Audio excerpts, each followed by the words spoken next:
pues es un placer tener a un invitado, astrónomo, y pues de la orilla de nuestro país.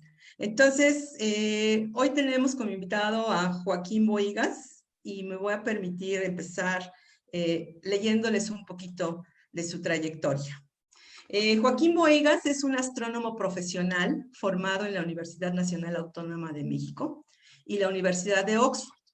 Durante 40 años ha sido investigador en el Instituto de Astronomía de la UNAM, casi siempre en las instalaciones que este instituto tiene en la ciudad de Ensenada. La mayor parte de sus actividades han estado directamente relacionadas a investigar distintas manifestaciones y fenómenos asociados al medio interestelar, pero también ha dedicado una parte importante de su tiempo desarrollando instrumentación para el Observatorio Astronómico Nacional en la Sierra de San Pedro Mártir, Baja California, del que ha sido jefe en 2 ocasiones. Asimismo, a lo largo de este tiempo ha presentado una gran cantidad de pláticas de divulgación sobre distintos temas de astronomía, y más recientemente sobre el calentamiento global y los peligros asociados al mismo y a la escasez de agua, que es un problema muy serio en Baja California. Ha complementado estas pláticas con la publicación de 2 libros sobre las estrellas y un par de capítulos relacionados con las supernovas. Bienvenido, Joaquín. Pues el título de la charla es el recorrido hacia una enana blanca, y pues te cedo el micrófono. Bienvenido. Perdón, tienes que abrir tu micrófono, está cerrado.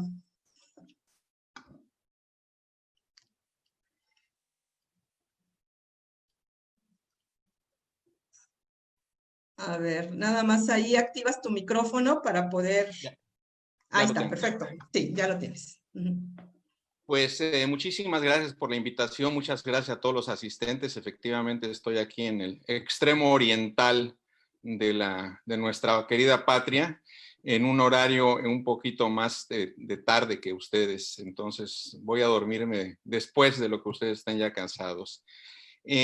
Como bien señaló Lorena, pues es una charla que voy a dar y fue propiciada porque acabo de publicar el libro. Ustedes están viendo ahí la portada del libro, que se llama El descubrimiento de las estrellas, y Lorena me sugirió pues hacer una presentación del libro en base a seleccionar algún tema que estuviera incluido ahí.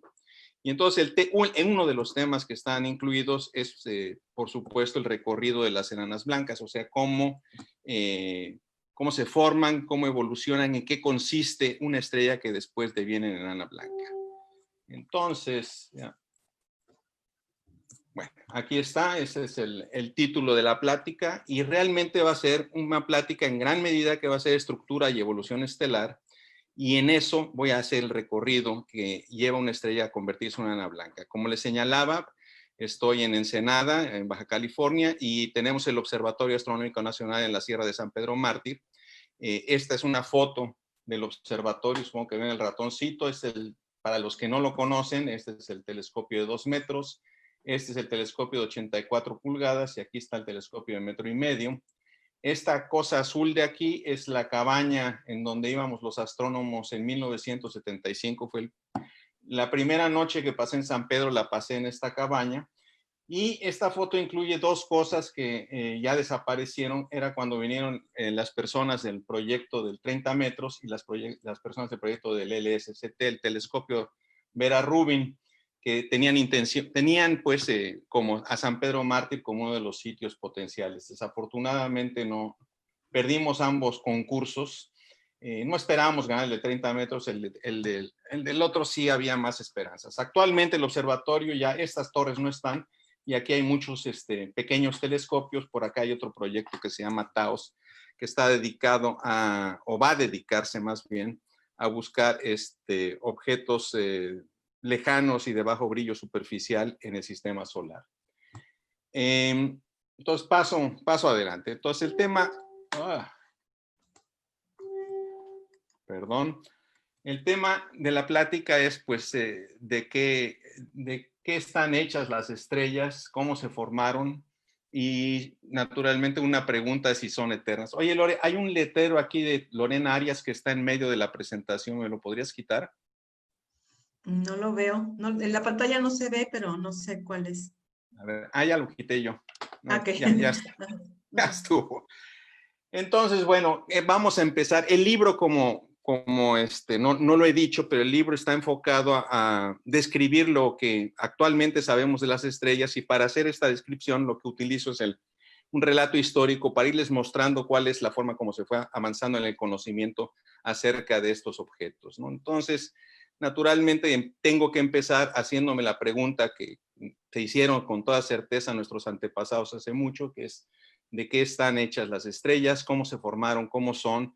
Y desde luego la pregunta es que si son eternas o no son eternas. Esas son cosas que ahora son obvias, pero no lo fueron hace no mucho tiempo, y no lo son de cualquier manera cuando uno observa el cielo diariamente, ¿no? Cualquier persona, digamos, normal. Entonces, según Aristóteles, los astros pues no caen por estar hechos de un material etéreo. Los cuerpos terrestres sí caen porque la Tierra está en el centro del universo, pero los astros están hechos de otro material. Cuando Copérnico descubre que la Tierra no está no está en el centro del universo, pues hubo que buscar otra razón por la cual los objetos terrestres están cayendo hacia el centro de la Tierra. Y en esa demostración lo que sucedió es que Newton demostró también que los astros sí caen, al igual que una manzana. De hecho, la frase, la historia del árbol de manzanas parece que es cierta. En una conversación que tuvo con un amigo de él, le mencionó que estando tomando el té, vio caer una manzana y se hizo la pregunta que ustedes están leyendo: ¿por qué la manzana siempre desciende perpendicularmente al suelo? Y la respuesta que él dice que se dio en ese momento es que seguramente se debe a que la Tierra la atrae. Por lo tanto, debe haber un poder de atracción en la materia, y si la materia atrae la materia, este poder debe ser proporcional a esta cantidad. Y después dice, bueno, la manzana atrae la tierra, así como la tierra atrae la manzana. Y de aquí no es nada difícil concluir,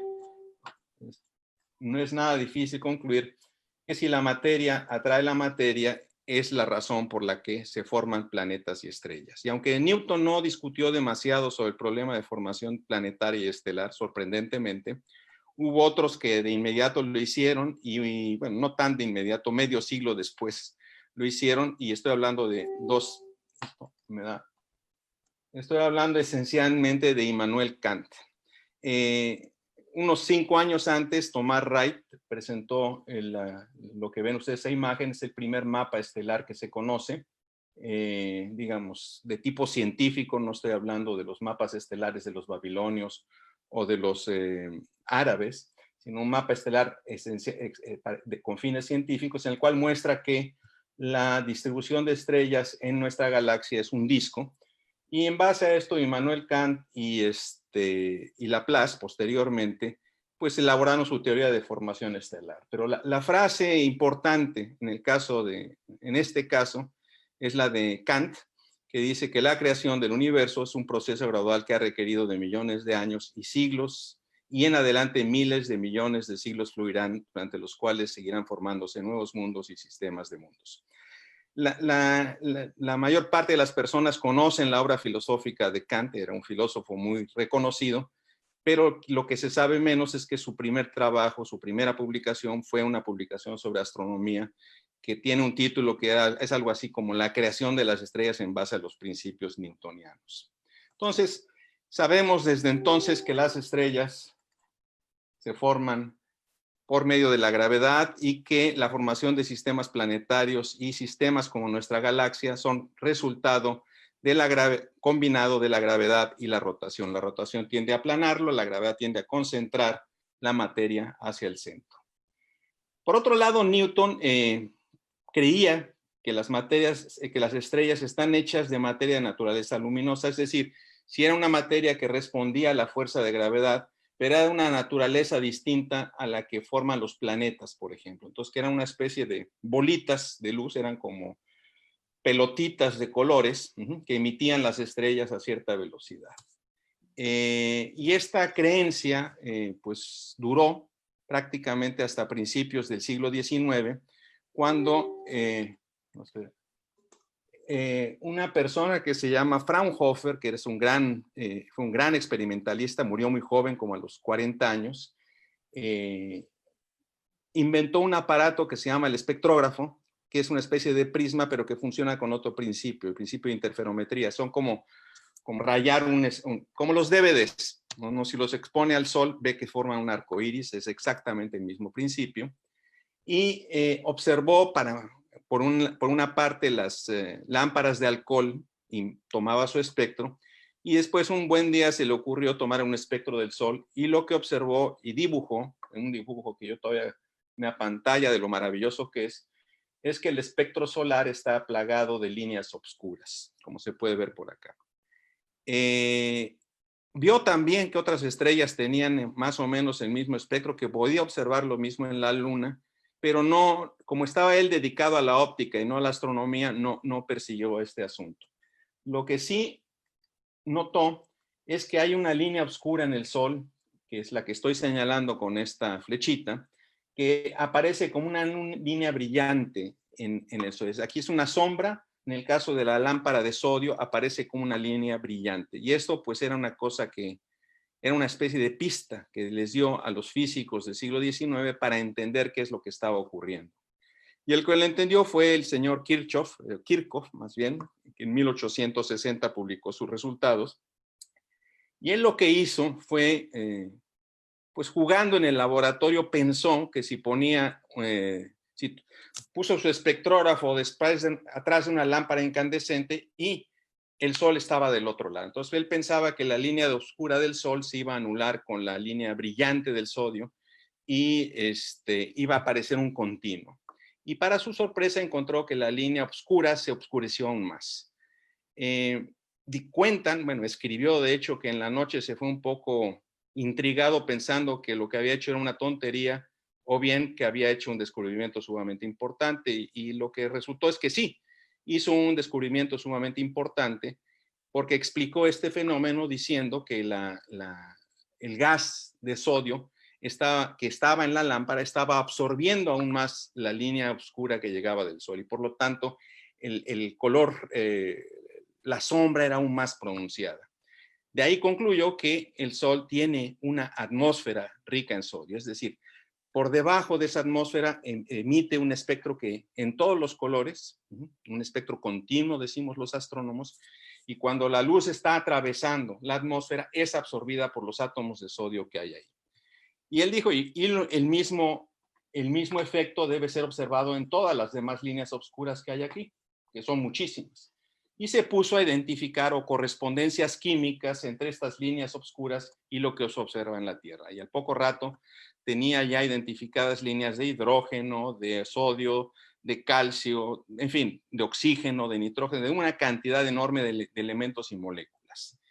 El trabajo que él realizó era un trabajo que realmente no era muy complicado realizarlo, se necesitaba un telescopio razonable, un espectrógrafo que no era muy caro, y pues toda la noche disponible, porque recuerden que en aquella época no había fotografía, entonces esto lo iban dibujando a mano. Y entonces muchos astrónomos aficionados encontraron en esto una tarea interesante que realizar. Y 5 años después de que Kirchhoff publicó sus resultados, apareció una gran cantidad de artículos reportando que se observaban las mismas líneas en otras estrellas. Y la conclusión, esta es tomada de un artículo de un señor que se llama William Huggins, que fue tendero en Londres y después astrónomo aficionado. Acabó siendo muy famoso, hizo una enorme cantidad de descubrimientos sin ser físico. Y en el artículo escribe lo siguiente: las estrellas están formadas sobre el mismo modelo que nuestro Sol y se componen, al menos en parte, de los mismos materiales que nuestro sistema. Esto fue escrito en 1865, unos años después de que apareciera el trabajo de Kirchhoff y el trabajo de Darwin. Y como se pueden imaginar, causó pues una conmoción tremenda descubrir que finalmente nosotros, las estrellas, estamos hechos exactamente de los mismos elementos químicos. Richard Feynman, que uno de ustedes lo habrán oído mencionar, considera que este ha sido el mayor descubrimiento de la astronomía, y es posible que no esté muy lejos. Sí, algunos dirán que es el Big Bang, pero yo los pongo a la misma altura. Entonces, ya que están hechas de los mismos materiales que nosotros, la siguiente pregunta que se hicieron todo el mundo es cuál es el estado de la materia en las estrellas. ¿Son esferas sólidas, líquidas o gaseosas? Hacia 1820 nadie hubiera pensado que esto es posible. De hecho, Augusto Comte, por ejemplo, decía que no había manera de saber de lo que están hechas las estrellas. Y gente tan importante como el descubridor, el hombre que encontró la distancia a la primera estrella más allá del Sol, también declaraba que no había por ahí nada que hacer, que era imposible saber cómo es el Sol por dentro y desde luego cómo son las estrellas por dentro. Entonces había muy pocos elementos para saber, para encontrar, darle una solución a esta respuesta. Lo único que tenían realmente era, en el caso del Sol, una medición bastante precisa de su tamaño y de su masa. Y de ahí podían extraer la densidad promedio del Sol, que sabemos ahora que es esa que está ahí, 1.41 gramos por centímetro cúbico. Y la del aire es 1000 veces menor, la del agua es 40% menor y la de la tierra y el hierro es de 4 a 5 veces mayor. Y la conclusión, pues que aquí se ve más o menos evidente, es que, pues, o la conclusión aparente es que el Sol y las estrellas que se le parecen no son cuerpos gaseosos, o son cuerpos líquidos o son cuerpos sólidos. No, era la experiencia que tenían al menos hasta 1920. Y es sorprendente la fecha de 1920 porque es relativamente tardía. Una de las personas que indagó este problema fue Herschel, viendo las manchas oscuras, las manchas solares, perdón. Es una foto maravillosa del Observatorio Solar de Suecia y ahí está el tamaño comparativo de la Tierra para que sea una idea del bicho. Él creía que hay regiones transparentes, que son precisamente estas zonas oscuras que nos dejan ver que las manchas son parte del verdadero cuerpo sólido del Sol. Él pensaba que lo que está aquí, lo brillante, es la atmósfera y aquí abajo está el cuerpo sólido del Sol, por donde, y él lo dice, se están paseando tranquilamente seres vivos solares, seres inteligentes como nosotros, pero adaptados al calorcito que debería estar haciendo por ahí. Es de los trabajos menos afortunados de él, desde luego. Una cosa que quiero que noten porque va a tener relevancia, bueno, tiene relevancia en general, es esta estructura granulosa que estamos viendo aquí de esta fotografía. Se ven como burbujitas calientes. Y si recuerdan digamos, ponen a calentar aceite en una sartén, van a observar el mismo fenómeno. Y lo que hay aquí es que el calor se está transportando mediante burbujas, lo que llamamos nosotros transporte convectivo. Las zonas más oscuras son las zonas en donde no llega a subir el material, las zonas más brillantes son las zonas que llega a verse hasta abajo. Otra persona que también habló sobre esto ya mucho después, casi 100 años después, fue el hijo de Helmholtz. Helmholtz fue un físico muy, muy famoso y dijo esta frase precisamente en el día en que, el momento en que estaban enterrando a Kirchhoff. Dijo categóricamente: el Sol consiste de un brillante núcleo líquido que produce el espectro continuo, rodeado por una envolvente de vapores luminosos, que son los que producen las líneas oscuras. Y esta teoría es la teoría que estuvo hasta 1920, como les decía, y que incluso fue adoptada por los descubridores o los elaboradores del famoso diagrama HR. Aquí lo que tienen es una versión del diagrama de Hertzsprung y Russell, que por cierto, la primera versión de estas fue hecha por otro astrónomo que también tenía, que se llama Herbert Rosenblatt o algo así, que nunca ha sido mencionado. Pero bueno, esto es lo que da la distribución de las estrellas en un diagrama que grafica la temperatura en el eje, algo así como la temperatura en el eje horizontal y la luminosidad en el otro eje. Y según para explicar este diagrama y para explicar la evolución estelar, Hertzsprung y Russell elaboraron una teoría, la primera teoría científica del diagrama HR y de la evolución estelar, y lo que decía es que las estrellas nacen como cuerpos gaseosos. Betelgeuse se sabía que era una estrella muy grande y muy masiva y por lo tanto gaseosa. Se van contrayendo poco a poco hasta que llegan aquí a la secuencia principal, y en la secuencia principal ya como cuerpos líquidos se van contrayendo aún más, se convierten en cuerpos semisólidos y acaban con cuerpos completamente sólidos.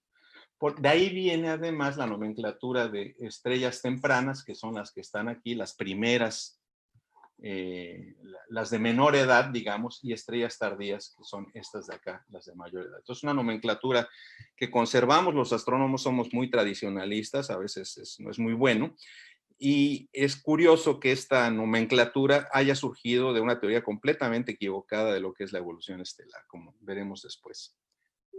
Okay. En 1870, para continuar este relato de cómo está hecho el Sol por dentro, un amigo que se llama Henry Lane, que escribió nada más 6 artículos y varios sobre cómo construir calefactores y refrigeradores, se preguntó cuál es la temperatura y densidad central del Sol, suponiendo que es una bola de gas. Y en la respuesta a la que él llegó es que la temperatura central es de 15 millones de grados y la densidad es 20 veces mayor que la del hierro. La conclusión aparente de todo esto es que las estrellas no pueden ser bolas de gas, porque pues no sabemos de un gas que tenga una densidad tan alta. Naturalmente tampoco sabemos de un gas que tenga una temperatura tan alta, y a Lane quizá, y a muchos otros, se les hubiera ocurrido quizá pensar que no hay sólido que no se vuelva líquido al aumentar la temperatura, ni líquido que no se vuelva sólido cuando aumenta aún más la temperatura. Pero el problema de la densidad era pues algo que con toda razón les incomodaba mucho. Esta cuestión, finalmente, usando un modelo parecido al de Lane, Eddington, que es uno de los astrónomos, se le llama el creador de la astrofísica, yo creo que es el siglo XIX es cuando se crea la astrofísica,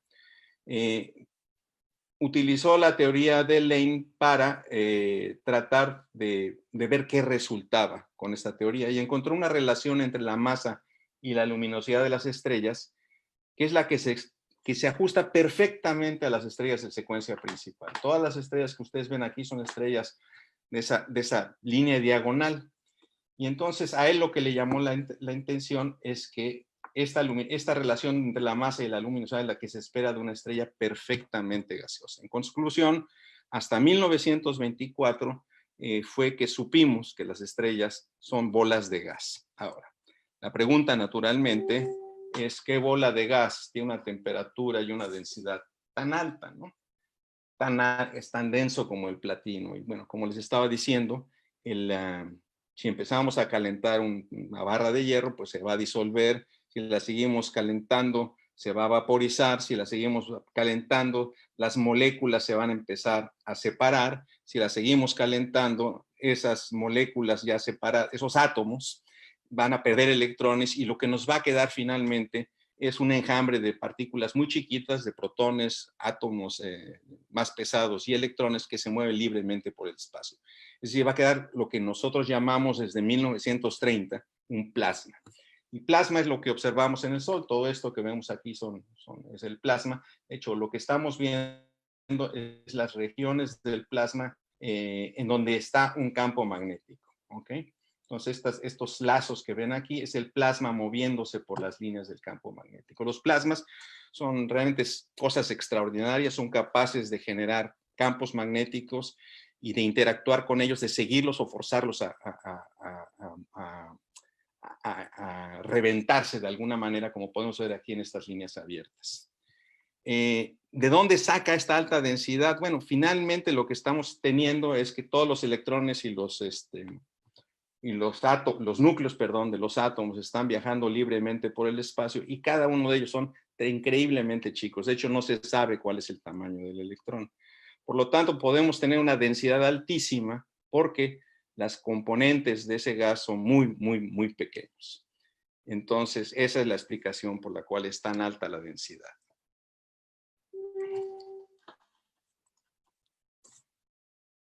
Cuando Eddington hizo su trabajo, hizo una observación bastante interesante. Esto está prácticamente en la introducción del libro y la quiero apuntar porque da una idea de lo que es el método científico. Dice, a primera vista podría parecer que el interior profundo del Sol y las estrellas es menos accesible a la investigación científica que cualquier otra región del universo. Bueno, lo mismo podemos decir del átomo y de muchísimas cosas. O sea, ciertamente nunca vamos a ver el interior del Sol y sin embargo, con el modelo que él hizo, sí pudo establecer un perfil de presión, de temperatura, de composición química y de muchas otras cosas que hemos podido hacer a lo largo del tiempo. Entonces, la pregunta es ¿por qué podemos hacer esto? Y la respuesta pues es muy sencilla, ¿no? Podemos conocer, bueno, sencilla. Podemos conocer el interior de las estrellas y el interior de los átomos porque el universo no es caótico y todo está conectado. Entonces, hay una relación entre lo que sucede en la atmósfera del Sol y lo que está pasando en su interior, en su apariencia y su comportamiento interno, entre el átomo y el plasma que está allá adentro, y en fin, entre todas las cosas que existen en la naturaleza. Y estas relaciones, pues solo las podemos rescatar haciendo uso de la razón y en particular haciendo uso del método científico. Hago notar, bueno, que Lane y Eddington hicieron una descripción del interior del Sol, no se las he mostrado, lo voy a dejar al final o más tarde, sin especificar cuál es su fuente de energía. Y lo que es más o menos claro es que para conocer la historia de las estrellas hay que saber cuánta luz producen a cada segundo y durante cuánto tiempo brillan. Es decir, la imagen que nos entrega Eddington del Sol y de las otras estrellas es una imagen estacionaria. Para saber cómo evoluciona la estrella y reconstruir, por ejemplo, el camino de una estrella desde que nace hasta que se convierte en enana blanca, hay que conocer cuánta energía produce en cada segundo y durante cuánto tiempo brilla. Eso es ahí va a estar el secreto de la evolución. Lo primero que hubo que saber, porque no es algo no es una respuesta que ofrecieron los astrónomos, que es cuánto tiempo ha brillado el Sol. Y desde luego cuando empezó a darse esta polémica, la duda era si era el tiempo bíblico, en la cual ya prácticamente ningún científico creía, o eran cientos de millones de años, como lo había dicho Darwin y Lyell, que era un geólogo muy reputado también del mismo tiempo. En general, los astrónomos casi todos se fueron por la línea más conservadora. Darwin habló de 300 millones de años al menos y Lord Kelvin decía que no más de 100 millones de años. Y esta disputa duró hasta 1920 aproximadamente, en que los astrónomos y los físicos estábamos aferrados en una edad bastante menor de la que pronosticaban deducían los biólogos y deducían los geólogos. En una millonésima de segundo, el Sol produce la cantidad de energía que la humanidad entera usó en 2018 y la pregunta es, pues, ¿de dónde sale tanto? Desde luego, ¿no? Es fácil calcular esa cantidad de energía, ya lo habían calculado tiempo antes, ya que tenían el espectro solar y sabían más o menos la cantidad de luz que emitía en cada uno de sus colores. En 1848, Mayer, que es un doctor que después hizo muy famoso en termodinámica y acabó suicidándose porque nadie le hacía caso a sus teorías, entre otras cosas, estuvo metido en el principio, elaboró la primera ley de la termodinámica, el primer concepto de temperatura, en fin, cosas interesantes. Él se preguntó, bueno, ¿de qué está hecho el Sol? ¿Por qué brilla? ¿No? Se le ocurrieron dos posibles soluciones. Uno, que estaba hecho de una masa de carbón ardiente y calculó que duraría miles de años. Y la segunda, que seguramente ustedes habrán oído, es que el Sol brilla porque hay meteoritos que arden al caer sobre la superficie. Si uno calcula cuántos meteoritos tienen que caer, descubre que la masa del Sol aumentaría de una manera brutal y no se observa. Más o menos al mismo tiempo había otro señor que se llama Waterston y él y es una teoría que después tomó Thomson, que es Lord Kelvin, que él dijo que el Sol extraía su energía de su peso, como por ejemplo extraemos la energía de la caída de agua, ¿no? Es bastante fácil el cálculo. Y hizo el cálculo y encontró que el Sol duraría de 100 a 200 millones de años, que es mucho, pero mucho menos que la edad de la Tierra predicha y la edad de la vida predicha por Darwin y los geólogos y Lyell. La cosa cambió en 1896 cuando Becquerel descubrió la radioactividad. Y tengo aquí una imagen que seguramente van a decir, ¿qué tiene que ver? Bueno, tiene que ver las estupideces que se llegan a hacer y hay muchas que se están haciendo ahora del mismo estilo. Empezaron a vender productos de belleza basados en radio y las señoras, para verse hermosas y brillantes, se lo echaban a la cara. También una fábrica de relojes muy conocida porque eran puras trabajadoras que la pintaban las manecillas del reloj con material radiactivo para que brillaran en la noche. a las muchachas les decían las muchachas radioactivas y empezaron a morir de cáncer como es de esperar. Pero lo que para nuestra historia, lo que nos interesa seguir es qué más hubo con este descubrimiento de la radioactividad. Y lo más, dos de las cosas más importantes, quizá lo más importante o más inmediato fue certificar efectivamente que la Tierra había existido durante miles de millones de años.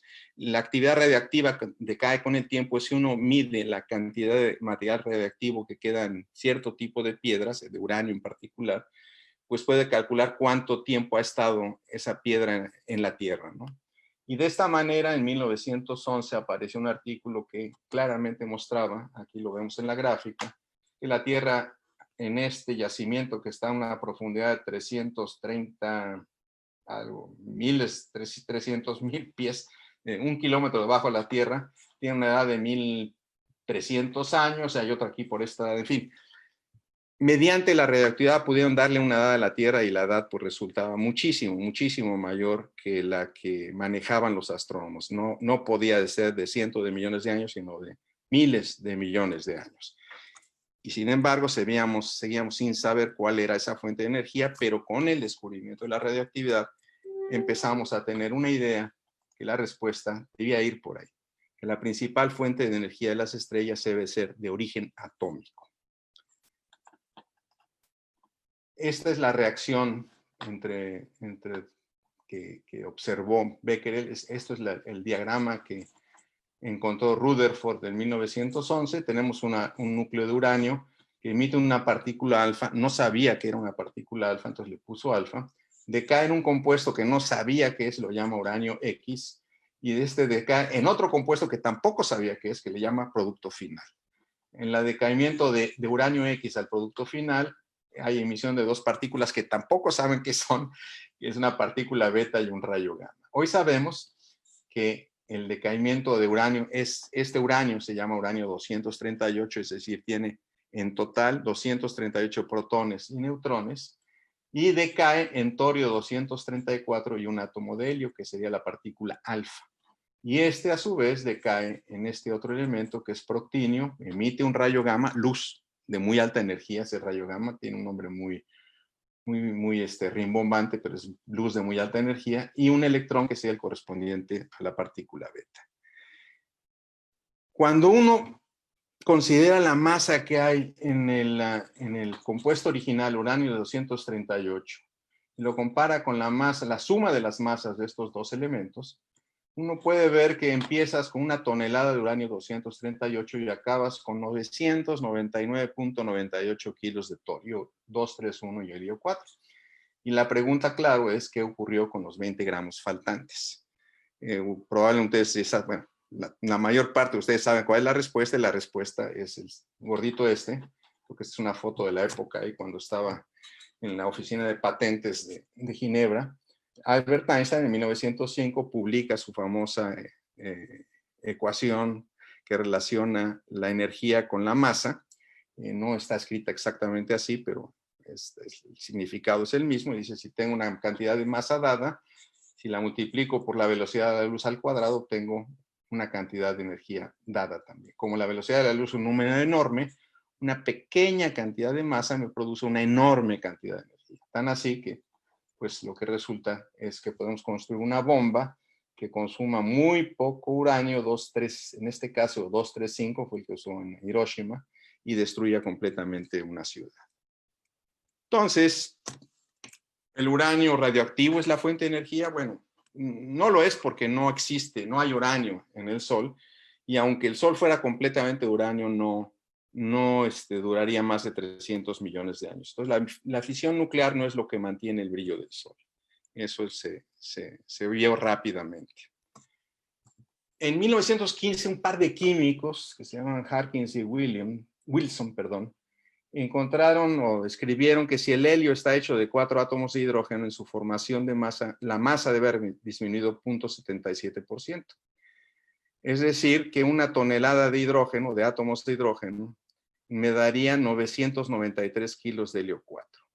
Y la masa faltante es suficiente, si hacemos otra vez E igual a mc cuadrada, la masa faltante es suficiente para mantener el brillo solar durante 100.000 millones de años. Harkin y Williams no sabían cómo ocurría esta transformación, pero hicieron el cálculo y dijeron que, bueno, no sé si hicieron exactamente este cálculo, pero ciertamente del cálculo se puede deducir esta cantidad que les estoy dando. Lo que no sabían es cómo se podía realizar el proceso.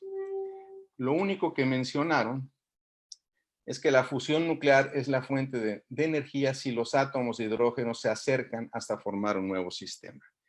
Y el chiste aquí es que se acerquen lo suficiente, o sea, para que se peguen y se fusionen 4 átomos de hidrógeno y constituyan un átomo de helio de alguna manera, ¿no? El principal problema que se tiene en esto se llama la fuerza coulombiana.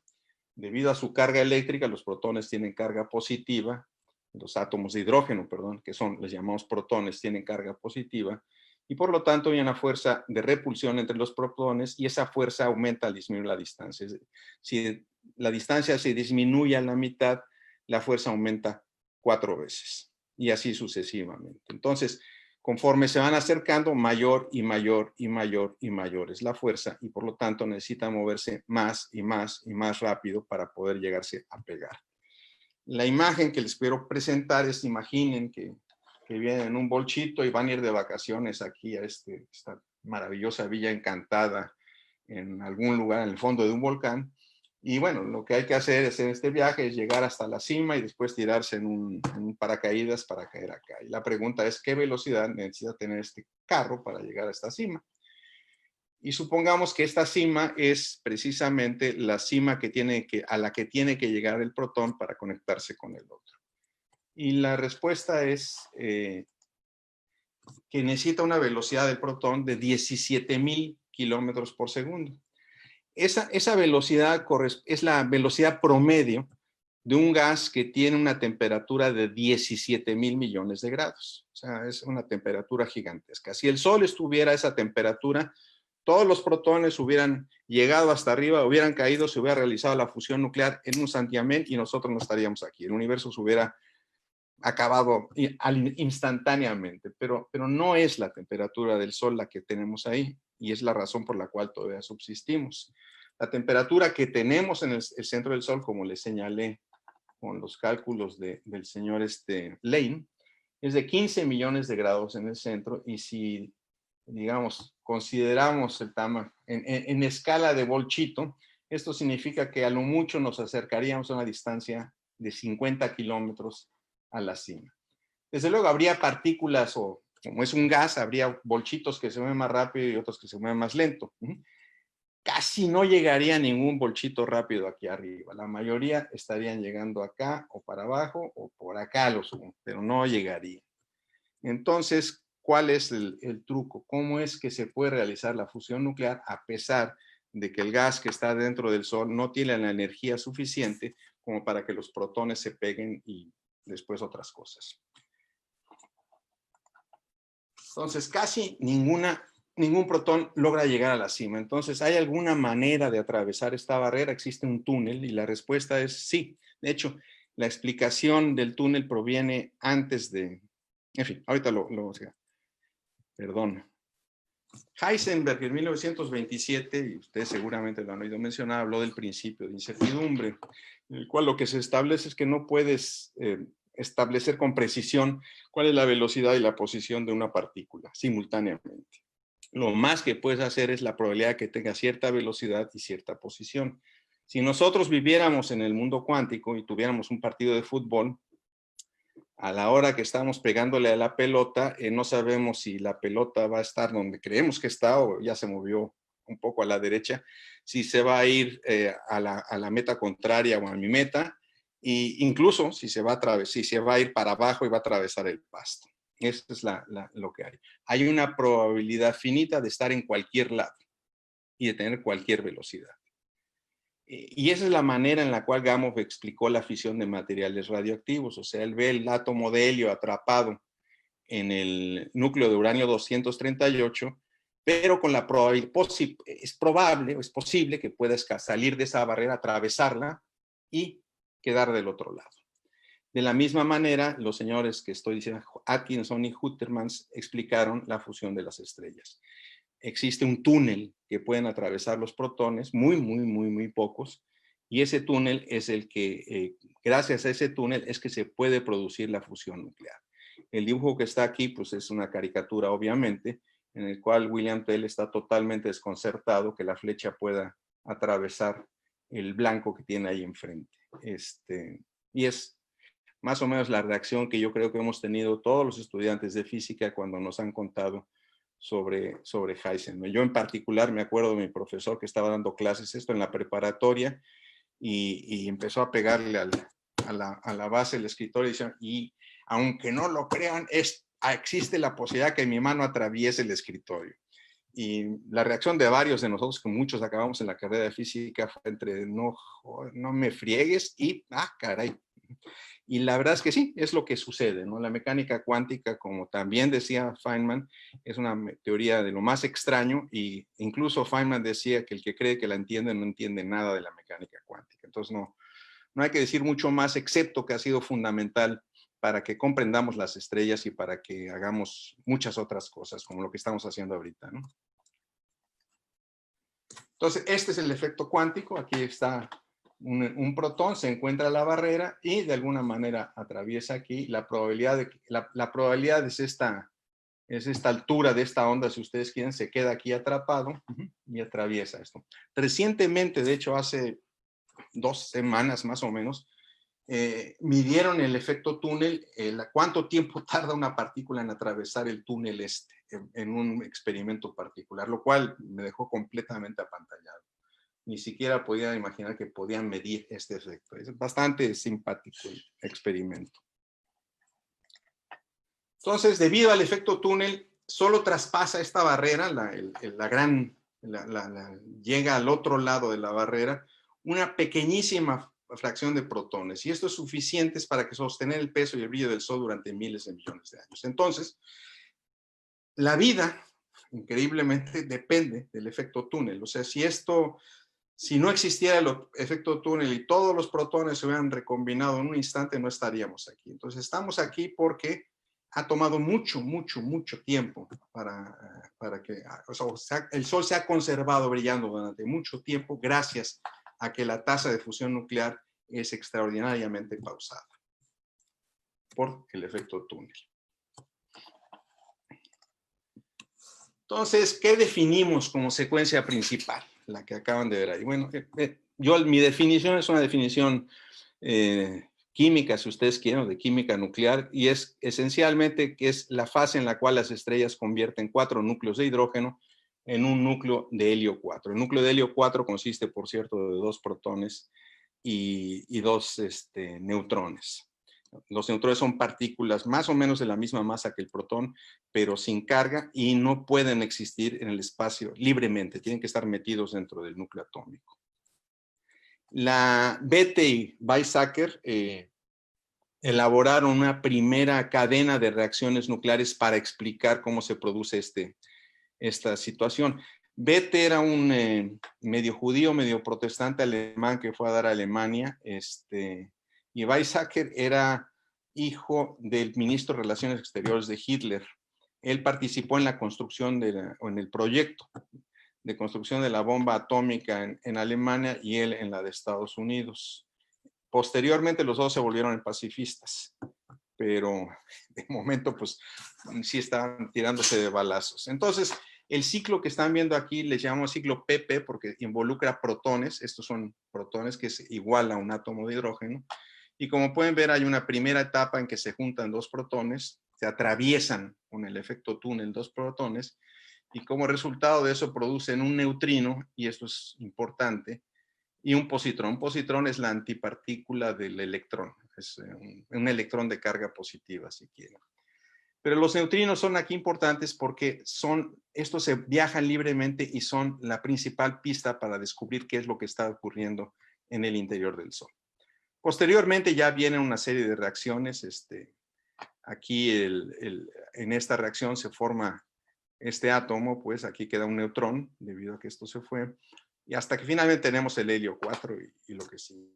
El hecho es que prácticamente toda la energía del Sol, el 85%, proviene de este tipo de reacción. Hay un 15% restante en el caso del Sol, que proviene de algo que se llama el ciclo del CNO, en donde los átomos de carbono,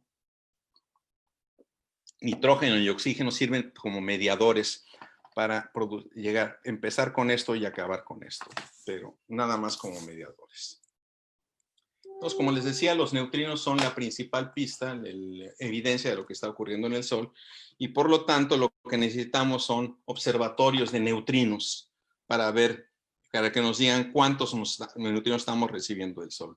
El neutrino es una partícula sin carga atómica, tiene masa, pero no la hemos logrado medir, no se ha logrado medir, y casi no interactúa con la materia. Entonces, muy, muy difícil capturarlos. Y cualquier medición que se haga de ellos tiene que ser hecha en un laboratorio que esté libre de lo más libre posible de perturbaciones. Y los laboratorios más famosos que se conocen, es más, no sé si sean los únicos en el mundo. Uno es una mina de sal en Canadá que se llama Sudbury, y la otra es otra mina, no sé si de sal también, en Japón, que se llama Kamiokande. Sudbury ya fue cerrado, pero Kamiokande sigue abierto. Aquí lo que ven ustedes son un par de investigadores, y aquí estas esferas ahí contienen unos detectores de luz. Aquí se ven por fuera estas esferas y están nada más limpiando el aparato. Y esto lo llenan de agua. Cuando llegan los neutrinos, ocasionalmente interactúan con algún átomo que está ahí, con algún elemento que está ahí metido en el agua, y producen un destello de luz que detectan estos otros amigos. Como les digo, es muy, muy raro que se produzca una interacción entre un neutrino y otra partícula, pero hay muchísimos neutrinos. En estos momentos, cada uno de nosotros está siendo atravesado por millones de neutrinos, no diría miles, pero millones de neutrinos cada segundo, y ni se siente, ¿verdad? Bueno, en el caso es que en estos experimentos descubrieron tres cosas que son fundamentales. En primer lugar, que hay al menos tres tipos de neutrinos. De hecho, van cambiando lo que los físicos llaman, cambian de sabor, pero el efecto es como si te tiran una manzana y en el camino la manzana se transforma en pera y luego en plátano. Entonces, eso le sucede a los neutrinos cuando viajan del Sol a la Tierra. La segunda conclusión importante es que los neutrinos tienen masa. No se sabía que tenían masa.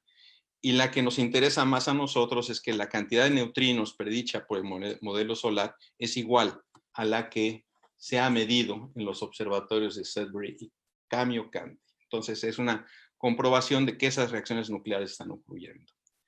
La segunda manera que tenemos de ver al interior del Sol, contrario a lo que pensaba Eddington, es mediante la heliosismología. Lo que ven aquí es un mapa de cómo rota el Sol, y esta es la parte superficial. Como vemos, rota más lentamente en el ecuador que en los polos. Y cuando nos vamos hacia adentro, observamos lo mismo, rota más lentamente en el ecuador que en los polos, pero no es tan grande el contraste. Entonces, haciendo observaciones heliosismológicas, es decir, analizando cómo cambia el brillo y la velocidad de la superficie solar punto a punto, se reconstruye cómo ocurre esta vibración, y estas vibraciones, estos sismos solares, estos heliosismos, se pueden analizar para descubrir cuál es la estructura interna del Sol. Y uno de los modelos más recientes encuentra que la temperatura central debe ser de casi 16 millones de grados, 15.7, y la edad de 4.570 millones de años, lo cual es maravilloso porque la edad del meteorito Allende es muy parecida, es la piedra más vieja que tenemos en la Tierra, cayó en Allende, y ciertamente es como 1000 años más que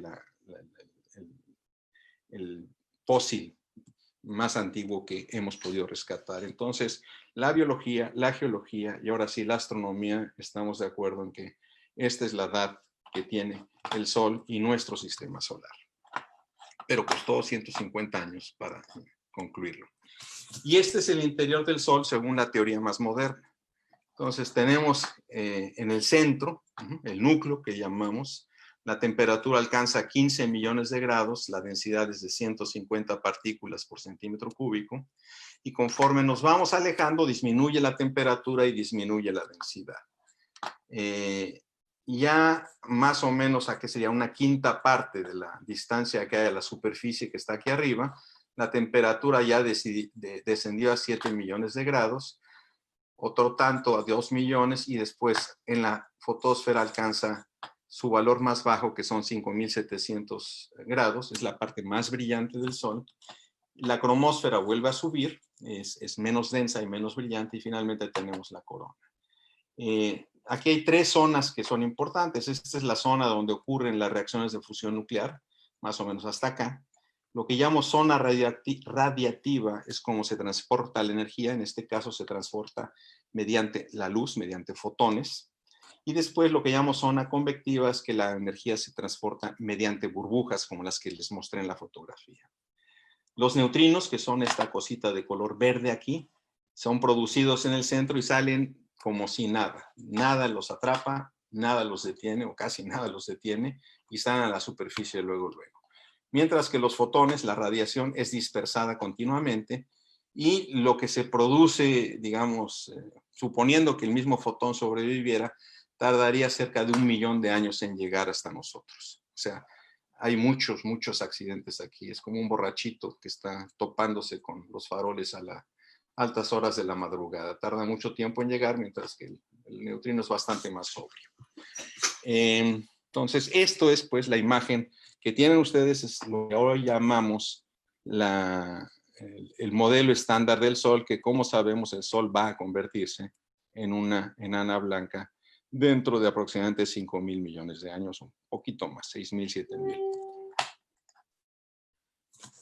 Entonces, en base a la definición que tenemos como que de lo que es la secuencia principal, la transformación de hidrógeno en helio, hoy sabemos que esa secuencia principal es esta línea oscura, ondulada, que va desde aquí abajo hasta acá arriba. Lo que está aquí afuera son estrellas de otro tipo, no son de la secuencia principal. El Sol está justo en medio de la secuencia principal. La masa más elevada que existe en la secuencia principal es, bueno, de cualquier estrella, es como de 150 veces la masa del Sol. Y la menor masa de secuencia principal es de como de 0.08 veces la masa del Sol. Objetos de menor masa son con los que están por aquí abajo a la derecha. Se les llamamos enanas cafés o enanas marrón. Ocurren reacciones nucleares de otro tipo durante un breve intervalo de tiempo. No alcanzan la temperatura suficiente como para que los protones se fusionen. En cuanto a la temperatura central, como les dije, pues la mínima son 5 millones. Si está más bajo que esa la temperatura, difícilmente van a ocurrir reacciones de fusión nuclear. Y la más elevada es de aproximadamente de 45 millones de grados en las estrellas más masivas, que son estas de acá. Como pueden ver, también esto es una secuencia de masas, 0.5, 0.75 veces la masa del Sol, hasta 10, por ejemplo, para espiga. Otros datos de la secuencia principal es, bueno, los ciclos que les digo de las reacciones protón-protón, que ocurren en este intervalo de masa, y los del CNO ocurren en este otro. Menciono el CNO, digo, es un poco no muy especializado, puede parecer, pero la importancia de este ciclo es que la mayor parte del nitrógeno se produce en este ciclo. No es un elemento que se pueda producir de una manera eficiente en otros ciclos nucleares. Es aquí donde se produce la mayor parte del nitrógeno. Y gracias a eso estamos en la Tierra, ¿no? Existimos. Y existen explosiones como la de Líbano, ¿no? También con los nitratos. Otras cuestiones de la secuencia principal es su duración. Las estrellas de menor masa, como son las que duran más, son como las hormiguitas, que son muy ahorradoras y duran cientos de miles de millones de años. De hecho, hay estrellas que van a perdurar hasta que el Sol, desde que estaban aquí desde antes de que naciera el Sol, y van a seguir estando después de que el Sol desaparezca. Mientras que las estrellas más masivas, las que andan por masas de 150, su duración es de menos de 1 millón de años, son efímeras, son como las cigarras que se las pasan cantando. Y finalmente, ¿dónde van a dar, ya que terminan su existencia las estrellas, qué va a ocurrir con ellas? Bueno, las que son de masa superior a 8 veces la masa del Sol van a acabar como estrellas de neutrones o agujeros negros. mientras que las que son de menos de 8 masas solares acaban como enanas blancas. Casi todas las estrellas, el 99% de las estrellas van a acabar como enanas blancas. Unas pocas van a acabar como estrellas de neutrones y hoyos negros, produciendo en la mayor parte de los casos una explosión de supernova, no en todos los casos, pero la mayor parte de las estrellas se van por la ruta de la enana blanca. Bueno. Entonces, en esta transformación de hidrógeno en helio, ¿qué es lo que está sucediendo? Bueno, en primer lugar, está aumentando la concentración de helio en el núcleo estelar. Como el helio tiene una carga 2 veces mayor que la del protón, se necesita 4 veces más energía para que se fusionen átomos de helio. Entonces, el núcleo estelar va a estar inerte mientras la temperatura sea relativamente baja. Entonces, disminuye la producción de energía porque ya no hay tanta fusión de hidrógeno en helio y el helio está inerte. Entonces, como resultado de eso, el núcleo se condensa y se calienta y la estrella se expande. Se vuelve más luminosa y su superficie se enfría, o sea, al expandirse se enfría y se enrojece. Entonces, la trayectoria, un punto interesante, es la trayectoria que sigue la zona habitable. Como ustedes saben, la zona habitable, esto es el lugar en donde el agua puede coexistir en condición como líquido, como gaseoso, líquido, gas o sólido o hielo. Y como pueden ver, pues esta es la evolución que va a tener, así es como era estos puntitos marcan el límite interior y exterior de la zona habitable. Esta es la edad actual del Sol y esa es la posición que guardan los planetas. Y como pueden ver, pues Venus en algún momento estuvo en la zona en donde el agua podía coexistir en estas 3 fases.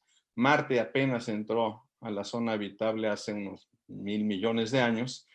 Y la Tierra pues se va a salir de la zona habitable un poco antes de que el Sol termine su existencia. Pero por lo pronto se ve que la vida va a ser bastante cómoda a menos de que hagamos las cosas mal.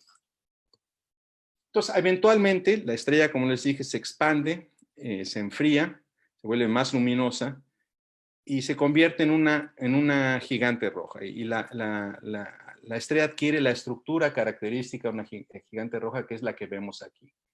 Tenemos una zona que tiene una temperatura menor a 5 millones de grados, donde casi no ocurren reacciones nucleares.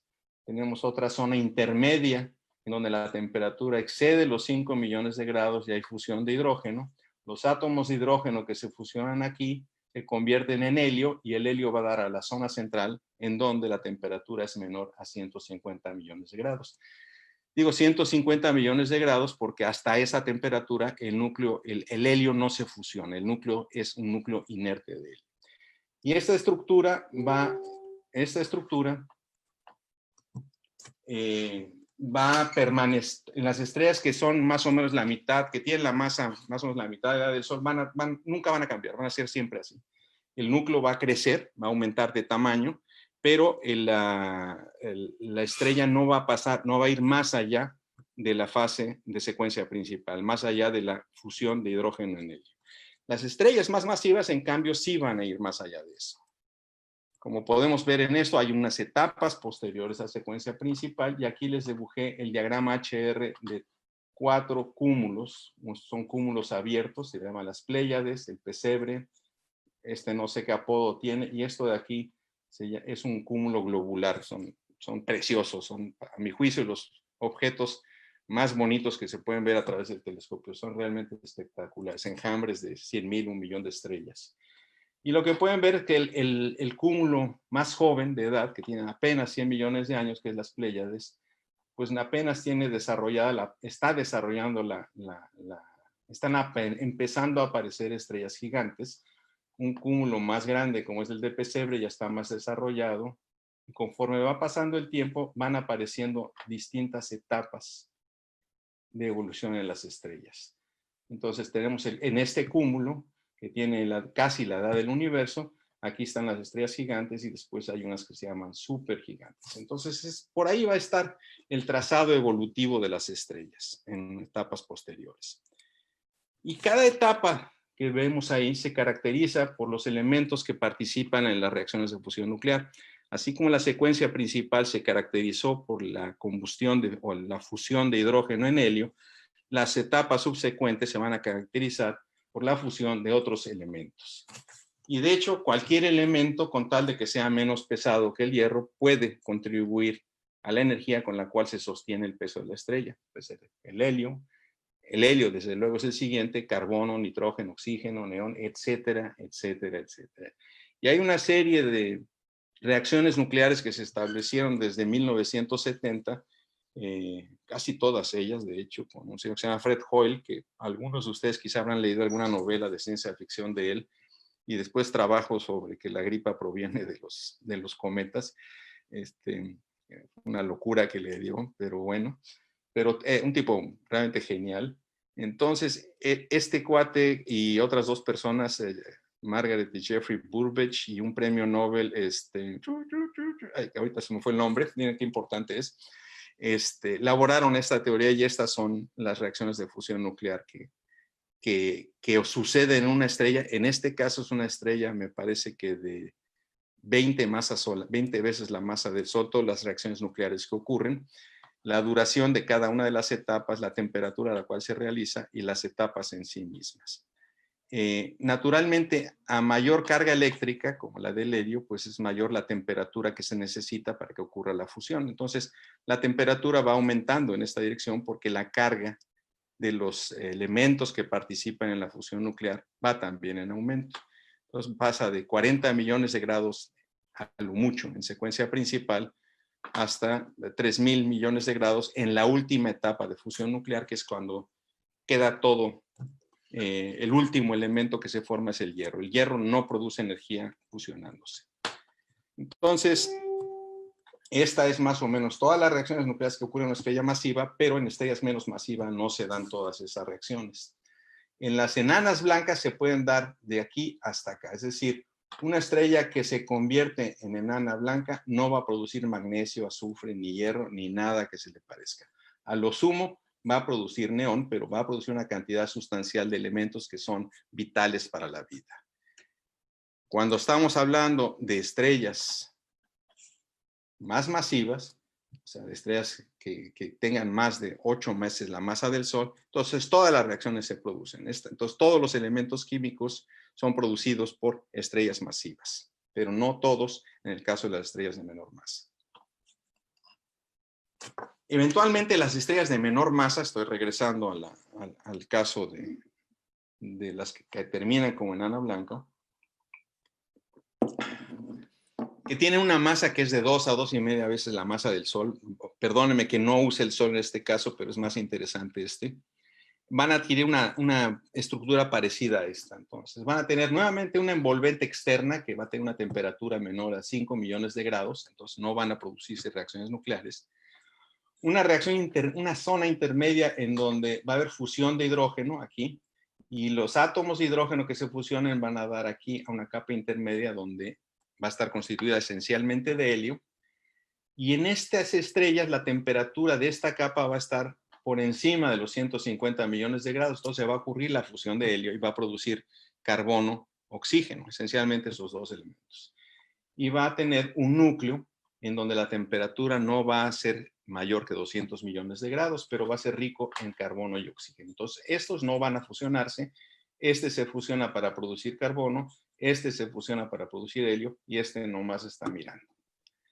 La interacción entre estas dos capas externas produce fenómenos extraordinariamente interesantes, y son los que dan lugar a que se vean cosas como nebulosas planetarias y envolventes alrededor de muchas estrellas, ¿sí? Entonces, la estrella en esta etapa se convierte en lo que llamamos una variable de tipo Mira. Mira, que es maravillosa, fue la primera estrella variable que se descubrió en 1600 y cacho. Y tiene variaciones muy, muy importantes de su brillo. Por estrella variable me refiero a que cambia mucho su brillo.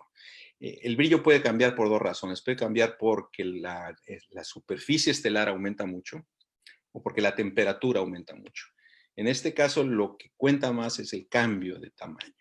Entonces, las estrellas que varían más o menos, cambian de tamaño, que tienen un tamaño y regresan tienen ciclos de variación, alrededor de un año se les llama de tipo Mira. Y este es un ejemplo de ellas, no me acuerdo su nombre. Son 4 imágenes de la superficie de la estrella. ¿Okay? Son, insisto, de la superficie de la estrella, muy grandes. Y aquí tienen como comparación lo que es la órbita terrestre. Entonces, son objetos realmente de tamaño extraordinario. El tamaño del Sol, el tamaño máximo que va a alcanzar el Sol va a ser cuando se convierta cuando llegue a esta etapa. Entonces, esta es la foto que tenemos en mayo de 2005. En octubre aumenta de tamaño, lo duplica. En marzo se vuelve a encoger y en mayo del siguiente año, pues aparece más o menos del mismo tamaño. ¿Qué es lo que está sucediendo en estas 4 etapas? Bueno, en la primera lo que tenemos es que el hidrógeno se fusiona y crea helio, y el helio se fusiona y crea carbono y oxígeno. Pero conforme se está produciendo carbono y oxígeno muy eficientemente, la abundancia de helio está disminuyendo, está aumentando la temperatura también, y lo que ocurre es que llega un momento en que se suspenden las reacciones de fusión nuclear del helio. Entonces la estrella se expande por el exceso de energía, pero el helio deja de fusionarse y de convertirse en carbono y oxígeno. Como el helio ya se deja de fusionar, entonces disminuye la temperatura interna y la estrella ya no tiene tanta presión y se vuelve a contraer. Y encuentra en esta circunstancia. Y luego, pues regresa a la situación con la que empezamos. Es decir, vamos a tener una estrella que va a estar pulsando como un corazón gigantesco, y esas pulsaciones se deben esencialmente a que si el helio está produciendo carbono y oxígeno o no. Ese es el motivo. Llegan a oscilar tanto estas estrellas que emiten una cantidad brutal de masa. O sea, es algo espectacular, que no se había visto hasta muy recientemente porque no teníamos ni telescopios ni la tecnología adecuada para sacarle imágenes a este fenómeno, bueno, como este que estamos viendo acá. Pero son muy, muy grandes las pérdidas de masa. Entonces, por ejemplo, esta es una estrella Mira y vean lo que tiene aquí alrededor. Ahí está la estrella central y alrededor de ella se ven estos arcos. Da uno la idea, además de que está girando, es como un reguilete, y son eyecciones que se están produciendo, pulsantes, durante 30,000, 100,000, bueno, entre cada una, 30,000 años, 15,000 años entre cada una, y el fenómeno dura 1,000,000 de años o algo así.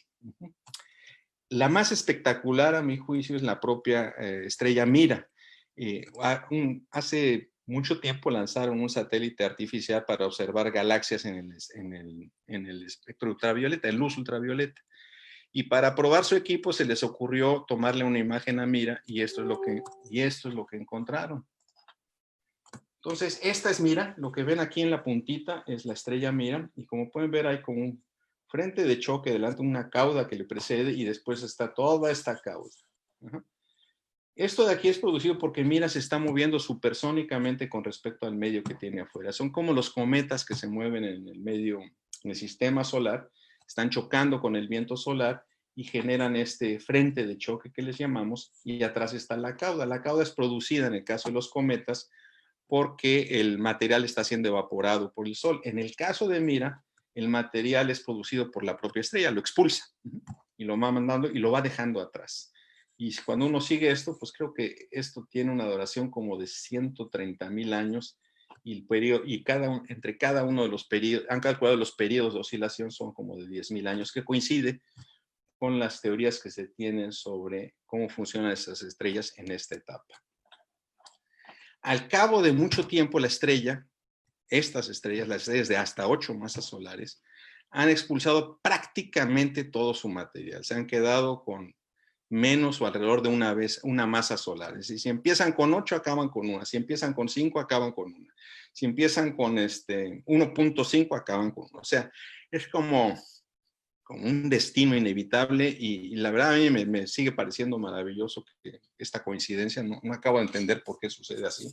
Creo que hay mucha gente que no le preocupa el tema, a mí me llama la atención, pero bueno, así está. Y la última etapa es la última expulsión, o sea, conforme la estrella va expulsando su material, se va quedando con un núcleo cada vez más condensado, cada vez más caliente y cada vez más brillante, hasta que al final se deshace de sus últimas capas, y lo único que nos queda es una nebulosa planetaria, que las puede haber de todas las formas.